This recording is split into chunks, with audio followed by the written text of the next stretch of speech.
बच्चों, हम लोग प्राकृतिक तथा कृत्रिम श्वसन पढ़ रहे हैं, ठीक है। और पिछले अपनी क्लास में मैंने आपको बताया था कि प्राकृतिक श्वसन क्या है, कृत्रिम श्वसन क्या है और कृत्रिम श्वसन की आवश्यकता हमको कब पड़ती है, किन किन परिस्थितियों में पड़ती है। तो ये सारी चीज़ें मैं आपको बता चुकी हूँ। और मान लीजिए किसी भी व्यक्ति का अगर दम घुट जाए, ठीक है, कोई व्यक्ति डूब जाए या किसी व्यक्ति को करंट लग जाए या फिर किसी व्यक्ति को और भी किसी तरीके का अगर सदमा लग जाए, तो इन सब परिस्थितियों में उसे कृत्रिम श्वसन की आवश्यकता पड़ती है। ये सब मैं आपको बताए हैं, लेकिन हमने कहा था कि हम आपको बताएंगे कि प्राकृतिक श्वसन और कृत्रिम श्वसन हमारे लिए क्यों उपयोगी है और कृत्रिम श्वसन की कौन कौन सी विधियां होती हैं। यही ना कहा था मैंने। तो कृत्रिम श्वसन 3 प्रकार का होता है। सबसे पहली विधि होती है शेफर विधि। दूसरी कौन सी विधि है? सिल्वेस्टर विधि। और तीसरी कौन सी विधि है? लाबोर्ड विधि। जो हम लोग इसी क्रम में आगे बढ़ते हुए सीखेंगे कि शेफर विधि क्या है और यह किन परिस्थितियों में दी जाती है और इसका क्या उपयोग है। तो आप लोग बारी बारी से आइए और इसको सीखिए, क्योंकि हो सकता है भविष्य में कभी आपके सामने इस तरीके की परिस्थितियां उत्पन्न हो जाएं, तो जब आप जाने रहोगे, जब आप प्रैक्टिकल किए रहोगे, तो आप किसी दूसरे की मदद कर सकते हो और किसी दूसरे व्यक्ति की जान भी बचा सकते हो। तो ये आपके लिए बहुत उपयोगी होगी। तो आज हम लोग क्या शेफर विधि सीखते हैं कि किस तरह से शेफर विधि काम करती है। कृत्रिम श्वसन में शेफर विधि काम करती है। ये 2 बच्चे हैं, इन दोनों बच्चों पर मैं आपको प्रयोग करके दिखाऊंगी कि किस तरह से शेफर विधि काम करती है। समझ लो, ये बच्ची किसी कारणवश पानी में डूब गई है, ठीक है, और आप क्या हैं? प्रशिक्षक है ना, ठीक है। आपने प्राथमिक चिकित्सा का कोर्स किया हुआ है और आप ट्रेंड है, ठीक है। यानी यह हमारे प्रशिक्षक हैं और यह हमारा जो है पेशेंट या उसको आप मरीज भी बोल सकते हैं। यानी इनके डूबने से इनके पेट में पानी भर गया है, ठीक है। तो आओ बच्चों, इसे लेट जाओ आप। ये बच्चा पानी में डूब गया था और इस बच्चे के पेट में पानी भर गया है, ठीक है। तो ये परीक्षक आपको सिखाएंगे कि किस तरह से हम इनकी मदद कर सकते हैं और इनके पेट में जो पानी भरा हुआ है उसको कैसे निकालेंगे, कैसे शेफर विधि देंगे ताकि इनका प्राकृतिक श्वसन सुचारू रूप से चल सके। तो पहले चरण में क्या करेंगे आप, मैं करके बताती हूँ। पहले चरण में ये पेशेंट हैं, इनको हम लोग ऐसे आराम से पलट देते हैं, यानी पेट के बल, ठीक है। क्या करते हैं, पेट के बल इनको हम लिटा देते हैं, ठीक है, लिटा दिया। उसके बाद इनके इस हाथ को ऊपर इस तरह से लेके आ जाएंगे, ठीक है, और सर को इस तरह से रख देते हैं, ठीक। फिर क्या करते हैं, पैरों को थोड़ा सा फैला देते हैं, ठीक है। फैला दिया? यहाँ तक समझ में आया? अब हम क्या करेंगे कि इनके नाक में, ठीक है, मुंह में कोई व्यक्ति डूब जाता है तो ऐसे स्थान पर जहाँ पे हो सकता है शैवाल हो, मिट्टी हो, गंदगी हो, ठीक है, या किसी भी तरह की कोई अशुद्धि हो, तो अगर रोगी व्यक्ति के नाक में और मुंह में इस तरह का कोई चीज चला जाता है तो सबसे पहले हम क्या करेंगे, सफाई करेंगे उसकी, ताकि उसका श्वसन क्रिया सुचारू रूप से चल सके। तो हम नाक और मुंह की सफाई कर देते हैं। यहाँ तक आपको समझ में आया बच्चों?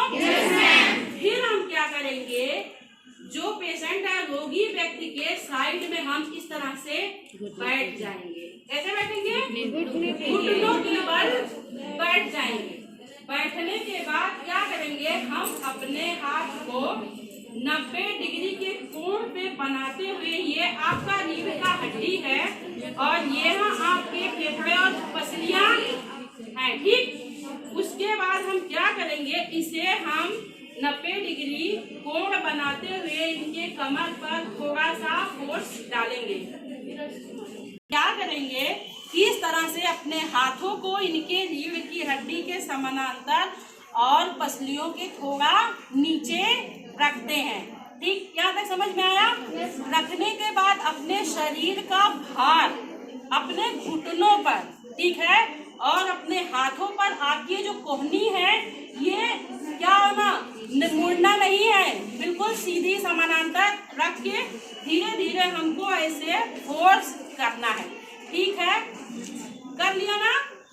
ठीक है, इस दौरान यह प्रक्रिया आपको 1 मिनट में 13 बार करना है। 12 से 13 बार आपको इस प्रक्रिया को इस तरह से करना है।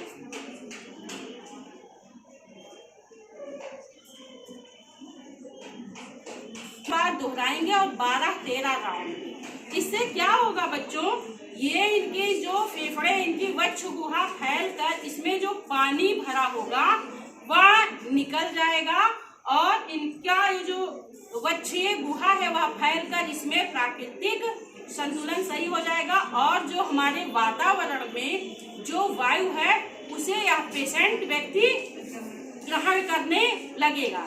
तो इस तरह की प्रक्रिया को हम अपनाएंगे, हम सामान्य स्थिति में आ जाएंगे।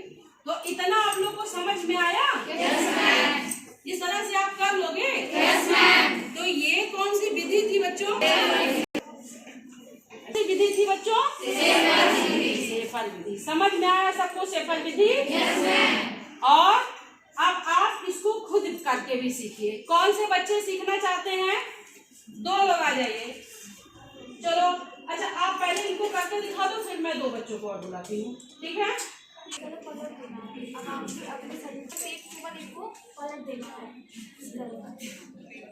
हाथ निकालो। हाँ, सीधा करिए। हाथ सीधा करिए। हाँ, सीधा करिए। मुंह में फंसी हुई वस्तु को पहले निकालिए।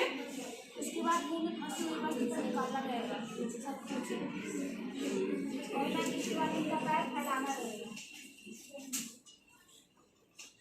जब उसके बाद अपने घुटने के बल पे 90 डिग्री का कोण बनाना रहेगा रीढ़ की हड्डी के साथ।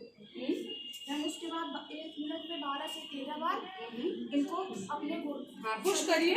दबाव दबाव दीजिए। हाँ, चलिए और दीजिए।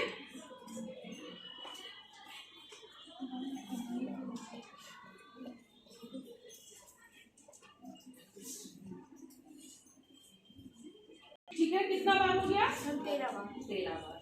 ठीक है, अब क्या होगा आगे की प्रक्रिया में? हम इसके बाद अपने से तो इस तरह से हम जो है सेफर विधि के माध्यम से किसी भी डूबे हुए व्यक्ति की मदद कर सकते हैं और उसे कृत्रिम श्वसन दे सकते हैं। लेकिन ठीक है बेटा, अब आप उठ जाओ।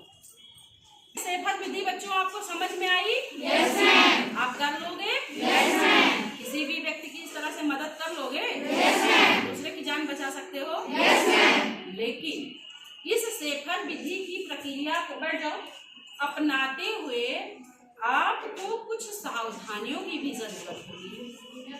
कोई भी प्रक्रिया आप करते हो तो आप जो है नियम से, सावधानी से भी उस काम को करते हो। सबसे पहले क्या करोगे, जब आप रोगी व्यक्ति को जमीन पर पेट के बल लिटाओगे तो उसके वक्ष स्थल पर जो भी कपड़े हैं, बटन लगा हुआ है या टाइट है, तो उसे आप क्या करोगे, ढीला करोगे। ऐसा ना हो कि सेफर विधि देते हुए उस व्यक्ति के जो है वक्ष स्थल पर किसी भी तरह का अतिरिक्त दबाव आए। फिर क्या करोगे, आपने उसके नाक और मुंह की साफ सफाई कर दी, ठीक है, ताकि वह जो है प्राकृतिक श्वसन सही तरीके से कर सके। फिर आप जो है, जब आप इस प्रक्रिया को करते हो उस दौरान आप उस पर पूरी दृष्टि बनाए रखते हो और जब वह व्यक्ति कुछ सामान्य हो जाए तो कृत्रिम श्वसन देते वक्त उस पर आप दृष्टि बनाए रखेंगे। लेकिन प्राकृतिक श्वसन में जब वो सुचारू रूप से कार्य करने लगे तो एकदम पूरा आप उसके ऊपर फोकस करिए, उसको सहारा दीजिए, के साथ सहानुभूति का व्यवहार कीजिए। तो बच्चों यह थी सेफर विधि। अब अगले क्लास में हम आपको बताएंगे कि सेल्वेस्टर विधि कैसे काम करती है और लाबोर्ट विधि कैसे काम करती है। तो आज की क्लास में आपने क्या सीखा? सेफर विधि किस जो है प्रकरण के अंतर्गत, किस टॉपिक के अंतर्गत? प्राकृतिक श्वसन के अंतर्गत आपने सेफर विधि को सीखा। समझ में आया सबको? अच्छे से? अगर मैं करवाऊं तो आप कर लोगे? वेरी गुड, बहुत अच्छा। तो आज की क्लास आपकी कैसी रही? आपको समझ में भी आया?